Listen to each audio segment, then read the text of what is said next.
Hello, everybody, and welcome back to the Tony Speaks Morning Show. I'm Tony T. We're with you here every day at 9:30 a.m. Eastern Time, giving live free picks on today's card. And on today's card, well, I don't know if Game 4 can live up to Game 3, but have Game 4 of the World Series. Dodgers and Blue Jays are going to play a Game 5 that will be played also tomorrow. So at least two more games scheduled in the World Series. We'll see how that one rolls. For those of you that stayed up late, I know Ramon didn't start the night moves until 3 Eastern when the game was over. So we got a lot rolling here. Also, we got an NBA card. We also have plays for here from college football. And if we get an NHL guy in here, then we'll have some NHL for you as well. So guys, make sure you hit that like, that subscribe. We greatly appreciate that. It really helps us build up our audience when you do that. So let's meet the campers and get right to the picks as we don't mess around here on the Tony's Picks Morning Show. Let's say hello to Chris. Chris, what's going on? Oh, not much. Cashed NBA play yesterday with the Bulls. Got that one. Dropped the Commanders. Had them at plus 11. They couldn't hang yesterday. And then I had the Dodgers run line, and I knew that was blown after we went to extra innings there. But we did. We waited all the way to the 18th inning to get a Freddie Freeman home run from the hit list. So glad he came through for us in that situation there. I actually filmed the home run hit list in the 18th inning while that was going on. So anyway, it's out there, but yeah, it's ready to get to today. Let's get today indeed. Jorge, out in Las Vegas. Jorge, what's going on? Yeah, we're definitely tired out here, man. It's, you got to get. It was easy to get up though, I guess, because we were up so late. But yeah, as I talk, guys, and I've said this in the past. You got to get out there and play. The longer play, the better you are. And I'm against metrics, really, because being someone that played baseball and softball for the majority of my life, man. If a guy's doing well, you leave him in, man. There's just if you're on that day, you're on, man. Let him play. We showed that was seen last night. It was incredible to watch. I to be honest, I can't even handicap the game tonight. It would be a guess because we just, where's their mind? Where's the fatigue? Obviously, at the start, I guess you do the first half of the pitchers. You know what I mean? You can try to do something there, and maybe go under in the first part of it. But yeah, that was awesome, guys. That was a treat to watch. I was actually falling asleep in between. So I turned the volume up a little bit more so I wouldn't fall asleep watching it. And I got to catch Freeman's home run. So being a Dodger fan, that was a lot of fun to watch. Yeah, it was a fun one to watch. After they both scored one run in the 7th inning, then the Dodgers went 10 innings without a run. And Toronto goes 11 innings without a run. Incredible extra innings there. Kershaw, we saw Lauer in there. We saw Klein, a scrap heap guy. Nobody even knows who he is because of the situation with Vesia and Vesia as well as Tanner Scott. So that was something here. We got Rod here. I'm sorry, he's stayed up late for that one too. Let's see. Solo, what's going on? All right, what's going on, everybody? Happy to be here. Happy Tuesday. Definitely tired. Stayed up, watched the Dodgers get it done. We had the over as well. Dropped that Commanders. Chiefs had the over on that one. Went 2-2 in NBA. I think the board is starting to clear up. I think it's time to fire. Let's get to it. Let's get to it. Indeed, yeah, I split it at the over and the Dodger. Missed it with the Commanders plus the 11, so we'll bounce it back here, get it right for the day. All right, let's get to the games, guys. We'll start with the World Series. It is Game 4. Bieber got up and was, I don't know if he was warming up, right? He was up there warming up, but he's going to go today just to warm up there against the Dodgers. Ohtani for LA. Blake Snell did not pitch yesterday. He was one of the few guys that didn't. As well as Ohtani. So Ohtani on the mound. Every bullpen guy was used, right? Littell went. He was the last guy. Klein was the last guy. So every bullpen guy went yesterday. Kershaw might have some innings. He only went in a third of an inning yesterday. Set him down right after. That's all he's got. So that may be it. All right, we got Dodgers going to be 205, 220. Total sits 8. There's some 8.5s out there as well. What did this open? I'm interested to see what this total opened up at 8.5. So there has been some money early on the under. We start with Chris. Yeah, definitely don't have a premium on this one today. I would take the Blue Jays run line there. I got it at minus 119. I don't know how long Shohei is going to go. He did have some hamstring issues on that run to second last night in the late innings there. Played all the way through. They couldn't use anybody. They didn't have anybody to pinch run or anything. Everybody was burned. So we'll see how long he goes. I think it'll be a little bit, tight contested here on this. Everybody's probably fatigued from it, but at the same go, we'll see how it does there. But I'd rather just have the 1.5 there, run line. With Cash yesterday, that run line, especially remember extra innings. There isn't a man on second, so that if you've got that plus 1.5, you're sitting pretty good. You got the minus 1.5, you're a little concerned because that 2-1 home run doesn't come into play there with that runner on second. Next up, we move on over to Jorge. Take first half of the game under. Obviously, the only people that are going to be fresh are the starting pitchers, arm wise, on those. And I think the hitter's going to be tired. I think they'll probably get going towards after a couple at bats, but. I think that the first half of the game under. Yeah, just for reference here, they will play tomorrow in Game 5. Yasevich and Blake Snell, the Game 1 starters, are set to go, so probably why we didn't see those two there. But we did not see Gausman in there for Toronto, which was a little concerning there for him. Why you say, just get up there, guy? This was your throwing day. You should have been in there. Next up, move on over to Solo. Yeah, like you say, definitely these guys are a little tired, but like you say, the bullpen was definitely used up. I think we see some hits. I think the Blue Jays' back's against the wall. I definitely don't think they can afford to get down 3-1, although they probably will. This line is too much. I can't lay it. I don't think Ohtani goes past 4-5. I think he probably is a little tired as well. I think he hurt his little leg, sliding in the second or something like that. So he tweaked it on another little play. I'm going to take this total over 8. There from Solo. Yeah, I'm going to come over 8. I think these lineups are a little embarrassed how it happened yesterday. The Dodger bullpen hasn't been good at all. Look at the numbers. I mean, numbers don't lie. You have to use starters in there to really help them this postseason. If you just read up the numbers, up to last year, up until right before this the game yesterday, you've seen some pretty ugly bullpen numbers. But again, the overs have been cashing. LA 5-1 the over in their home playoff games. Toronto 5-1 the over in their road playoff games. Something to keep an eye on here is Springer, right? Springer had to leave the game. I don't see him. I see him in the lineup as a DH, but that's not official. That it's expected lineup. So we'll have to see. He's going to have an MRI today. He left with the right side discomfort. So Springer may be somebody that is to keep an eye on. We saw Bichette. What are you doing living a game like this, man? I don't get it. Like they said he's going to come and play tomorrow, but man, you cannot leave this game. He might get that Kurt Schilling shot, in the ankle. If it's not extreme and it just hurts, trust me, he's going to take whatever shot, pill that they're allowed to take for pain. He's definitely going to take it to try to play. But yeah, that's a big injury, man. Baseball, tennis, anything where you got to rotate your torso, turn sideways, follow through.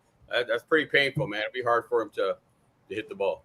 Now, Kirk did not play the full game. Of course, he was the backup, caught many innings, but Will Smith won every inning yesterday, the catcher, and he's played it back to be in the catcher mode. So something to keep an eye on there with Will Smith. And he took a foul ball right off his wrist too. If you saw that, he got hit in the arm, his throat. Arm. He took a ball right in the bicep. But I tell you what, man. I mean, Kirk is great. He's obviously got a great arm. He can hit. When you're that fat in pro sports, he's got to be the one dragging the most out there today, boy. Oh, my God. He's going to have no energy. So, yeah, great call there on the catcher. Yep. So a little bit there with Kirk, a little extra. You saw all the bananas in the dugout, all the fruit. The Dodgers were having to carb up, get those cramps out of them with those bananas. Brought a platter to the commentators. Yeah. They asked for one, so they brought him one up there. I got a funny story. Speaking of food, I used to be a stringer. When I go to Clipper games and cover the Clippers, I would record the interviews and upload them to the stations, right? But this was right when the transition went from tape recorders to streaming. So I was ahead of the game and was able to get into these games and string. The Clipper players would go to the opposing locker room for the food because that owner was so cheap that the food platter was horrible. So Lamar Odom and company would go to the visitors' locker room and eat out of their food spread. I thought that was pretty funny back in the day. He was the worst owner. That was during the days when the Sports Illustrated called him the worst owner in sports. I don't know if you guys remember that, but those were the times when I was out there. It was just funny to watch Lamar Odom having to sneak in to get the food over there every time I was there in his rookie year. But that was pretty funny. All right, we got you through the baseball. Let's get to the college football here. 2 games on a Tuesday. Wow, a snooze day. Here, with this college football. Well, not really. I think the Sun Belt is going to give us some quality here on the field today. We got a pretty good matchup in the Sun from the Sun Belt. There we got UTEP and Kennesaw, Conference USA. This is when they usually play on Tuesday. Kennesaw going to lay 10, total 50.5. And yes, we do get James Madison and Texas State. An interesting matchup here. A lot of offense against a team with some offense and defense. James Madison was 7 on the road, but we're seeing 6.5 start to pop up now. Total 55.5 to 56.5. I see it pinning. So there's some variance there in the numbers here in this one. UTEP and James Madison, Texas State. So for the first two, we start with Chris. Yeah, only one I'm looking at here, definitely James Madison and Texas State. I'm going to take the over. 2 offensive teams, like you said. And Texas State's defense is allowing 31 points on average per game to the opponent there. So James Madison should be able to run it up. We should see some help from Texas State. Should see up and over that 55.5. There from Chris. Next up, we move right on over to Jorge. Man, I'll just take James Madison. They're just, it's amazing. The coach leaves and the program and plays just as well. They're averaging 32 points a game. They run for 243 yards a game, and they have the top defense in the Sun Belt, only giving up 15 points a game. In fact, they can run the ball that well, and Texas State can score. They're going up against the best defense, and I don't see them stopping that running attack. I think James Madison covers. There we go. Here from Jorge. Next up, we move on over to Solo. I'm going to look at the Conference USA matchup, UTEP and Kennesaw State. I'm really down with Kennesaw State. Really like the coach, Jerry Mack. Telling you guys a couple weeks ago, probably won't be here long, probably going to get a better job. Has solid quarterback play, aggressive on offense, apply pressure off the edge on defense. They're going to give up a couple, so this total could go over. But I like Kennesaw State. I'm late at 9.5. There from Solo. Tell you what I think about these games. Yeah, I like Kennesaw State too. Keep an eye there. Amari Odom is questionable, but the backup is pretty good. Dexter Williams might be better. So they got 2 good quarterbacks there on Kennesaw. So if Odom can't make it, Dexter Williams put up some solid numbers. He's been effective, so we could see a backup in there, but still a pretty good quality backup there for Kennesaw. That's why the number really hasn't moved too much off that 10-point spread there. I agree with Chris. I like the over there with James Madison and Texas State. Texas State at home put up 43 points per game, running the football again. Great quarterback play. There's no defense here. At home, you get at home. You've got you're giving up what's giving up here. JM against the Sun Belt, rusher 5.8 yards carry, 34 points a game. James Madison 5-0 to the over on the road, facing teams that average 4.75s per run or greater. Bobcats 8-60 over at home. But on defense, it's one to get to here. Texas State gave up 70% completions, 314 passing yards per game. So all offense, no defense at home here for this Sun Belt team from Texas State. So we'll go here with the over, James Madison and Texas State. All right, let's continue here on the 26 Morning Show as we continue on move on over to the NBA. And there we go here. NBA ready to roll here. We got a 5-game card, so let's just knock it off just in one block here on the 5-game card for today. And we'll look at Sixers and Wizards. It's the Sixers, 4 on the road, total 238.5. Barlow out, and we got George out, McCain out, Watford out. Embiid, I thought I read that he was iffy. Let's see what the word is on. No, he's playing. He was rested on the front end of that back-to-back. He's playing. Yeah.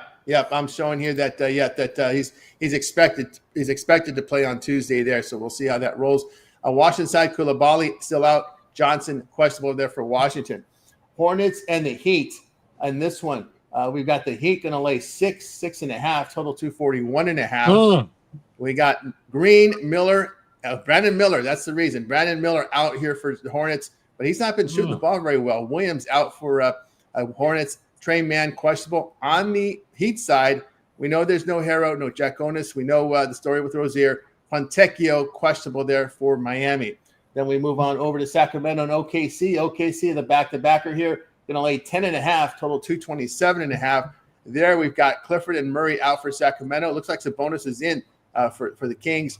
On the OKC side, so far we've got Caruso, Joe, Topic, Kendrick Williams, and Jalen Williams out there for OKC. 2 key pieces here with Caruso and Williams out for OKC still. Then we'll go to the Knicks and Bucks.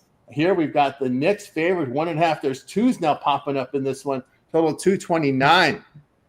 Both teams with rest coming in. On the New York side, we got Robinson out.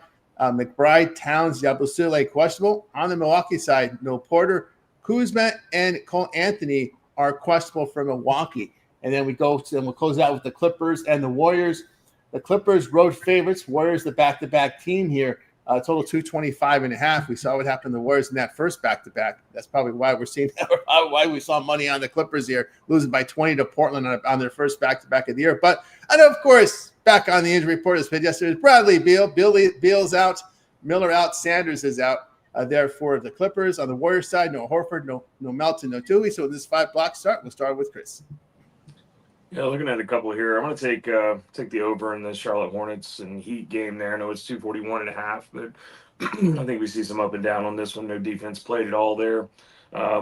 So far, all of the Hornets games have gone over, so we'll take that there. I'm going to take the Bucks. You can take the points if you want. 1.5 is what I've got currently, but I'm going to take I'll take that, the 1.5 with the Bucks there, and then. I feel like this line jumped from Clippers Warriors. Last night I was looking at, I think it was -1. We're up to +2.5 here. Maybe looking at what happened last time on the back-to-back, but I'd still like the points with the Warriors at home. And then when I left off here, I'm going to go up to 76ers Wizards. I don't know. I'm just not liking those 76ers. I do like their VJ Edgecombe. He's been performing well. But I'll tell you what, I'll take the Wizards with a +4.5 at home, just to fade the Sixers on the road. There we go here from Chris. Next up, we go to Jorge. Yeah, no, I'm all over the 76ers. Edgecombe, Rookie of the Year. I don't think Flagg will ever be better than him. That dude is incredible, man. He's already built for the NBA. There was no learning curve for him. He is just every guy that is interviewed in Philadelphia are just talking about that he is that good. And if this is the beginning of how good he is, he may be the next generational player. I mean, that guy's just what he's done. I know it's a short sample, but he's just taking the reins. I like Philadelphia to win here easily. Embiid's going to be playing, and I also take him to win the Eastern Conference. There you go with Jorge. The 76ers? Yep. Sixers. He likes Edgecombe. Yep. Love it. Definitely Rookie of the Year. If there's some future betting for that now, barring injury, he'll get Rookie of the Year. So far, he leads the pack without a doubt. That game one performance really made a lot of headline there. The way what he did in that one. He's not, every game he hasn't taken his foot off the gas. No, and have been incredible. And it does help the fact that George and McCain have been out, so it gives them more playing time, which is what you got to worry about with these rookies, right? They really don't get the playing time until halfway through the season. They got to kind of prove themselves. But right away, Edgecombe is getting the playing time because of the injuries to McCain and to George. He doesn't just score. He rebounds, assists. Baylor guy. Yeah. What's going to keep him in the lineup is defense, for sure. Yeah. Yeah. No, he definitely looked really good. I saw a lot of him more in game one because that was more of the game I focused on was game one. Can he shoot? Boston. The shooting he can score. He's putting points up. Well. Yep. He has been impressive. I will say that with Edgecombe. Next up, move on over to Solo. Yeah, definitely familiar with Edgecombe coming out of AAU, super athletic, went to Baylor, probably went to the wrong school. They really didn't showcase his talent. 76, I think these teams are going to get up and down. I think the Wizards are going to get up and down. I think defense is optional. I'm going to take this total over 238.5. Sacramento and OKC. It's another one here. I think these teams actually get up and down. Now this Kings lineup isn't very deep, but they're going to play around 8-9 bodies. Not as many threes. They got a lot of guys that kind of like the mid-range and attack the basket. Defense isn't that great, but I think OKC pushes the ball even though they're on back-to-back. I think they take this total over 227.5. Here we go here from Solo. Hey, what I think about this game here. Yeah, I agree. I like the over here with Charlotte and Miami over 238.5. What's going on with Miami? This is the number one team in pace of play. What a complete transition with this Heat team. This Heat team used to crawl the basketball way down in pace of play. They are right now tops in pace of play. And again, what the hell were you doing, Clippers? Why do you let Norman Powell go? This dude is hitting 50% from three at last check. If they're still doing that, he's been on fire right now for this. That's what the Heat needed, a guy that can make threes. But my God. They're a lot younger, Tony. They're a lot younger. Yeah, that is true. They used to be pretty old. You know what I mean? It was like the bench didn't go deep. A lot of these guys were thrown in the fire last year. They're young, and they can come in like, Jaquez out there from UCLA. Those guys can come in and play solid basketball. And, if you got young legs, you might as well use them. Yeah, this is a totally – maybe that they finally – Riley and company finally getting with the times to stop playing this 80-90 style slow ball. Start running. That's what you got to do. And also help attendance a little bit if you have a faster pace. Make the game more exciting. Gotta score, man. Gotta score, because they're always low in pace during the regular season. That's true, because the playoffs can be a totally. Hang on, it looks like my camera got unplugged for some damn reason. Can you hear me, guys? Yeah, we can hear you. Just can't All right. see. Yeah, it's weird. My sister. No, I can't hear you. Yeah, I think we. All right. Well, this one with me, right? I just went, right? Yeah, I just went. So, yeah. What do you guys think about the scoring in this NBA, man? Totals are all high. Is it? I looked for some rule changes. When I saw all those totals all in the 230s, I went and checked for rule changes. I don't know. The ref seems like they're calling a lot more fouls. Have you guys seen anything different from last year to this year? Because that's wild. I know it's higher scoring during the regular season, but they push for offense. You know, offense sell tickets. So trying to grow the game. Offense grows the game. As far as premium picks, go ahead. Oh, sorry. It does seem to be a lot more free throw attempts by people, so they are calling a little bit more fouls. A lot of people drawing a lot of contact that shouldn't be, I think, in my opinion. But on the premium site, I got I'm gonna have 3 picks today. I'm gonna have all 3 in the NBA. I thought about adding a college football play. I'll probably set that out, wait till late on in the week. So sign up with me short term, long term, pin with your favorite capper, pin with the hottest capper. Make sure you use that 15% code. Let's get to the bank. Don't parlay. I've got one so far in the NBA. I don't think I'll put anything in it for baseball. Nothing in college football day. So just one play for me today, keeping it light, especially off of that. Definitely 2 for 1. You see who's hot. You see who's up there. So, pair us up. Let us go to that. College basketball starts next week, so I'll be covering that. Don't parlay like that. The only thing I got for you guys, I think Andy Pajes goes yard today, so we'll take him for a home run on that situation. Yeah, I got one play in the NBA, my best bet up there, and I'll probably look at the rest of the games here. Just kind of go back, read the box scores a little bit, try to get a feel on the season and the free throws. It's bizarre. I love it, though, because that creates advantages for us. Good changes like that are good because the sportsbook director doesn't know either, right, when they're putting those lines. So everyone out there, read some box scores, go back and look at those games, see these players, see what they're calling. And Solo's probably right. As much as I love old school basketball, they want to put people in the stands. They want to see these threes jacked. It's for entertainment. So roll with it. I might actually have to start putting some of these overs out on that. And, Tony's always done a great job with the 2 for 1 packages, the guaranteed picks. I think the baseball guys zapped him off the show because he was making fun of the Dodgers bullpen. Not here to defend himself, so I might as well take a shot at him. But no, Tony's great, and he's a machine, and he's done a great job. Not just, and I know from the way back in the day, guys, when he was trying to break in as a web designer, before he even did all these picks and all this, and he came and tried to get some of the Vegas guys, and I was just starting out, and I jumped on with him. So I've seen Tony grow. I've seen him grow the site. He's done a phenomenal job, and I've never seen anybody. But not only just work on the pick side, I've never seen anybody do picks and work the back end of 2 different sites. I mean, that guy doesn't sleep, man. Tony is a machine in the industry. He doesn't get enough credit for how he's built this up and how long he stayed around in the industry. So definitely kudos to Tony. For sure. And if you want hockey, I believe there's going to be some videos out there on that. Probably Rod's covering that out there. So check that out on the site. I got the home run hit list out there. Check that out. Got you 4 today. Kept it real light after yesterday. Just couldn't push that too far. Tread lightly today with home runs, guys. We'll have to see how much these guys are fatigued. A lot of bats for Toronto that I trust, like Springer and Boba might be out. So let's tread lightly on that today. Just try to make it a winning day, guys. And All right, guys. Have a winning day out there. Guys. See you tomorrow.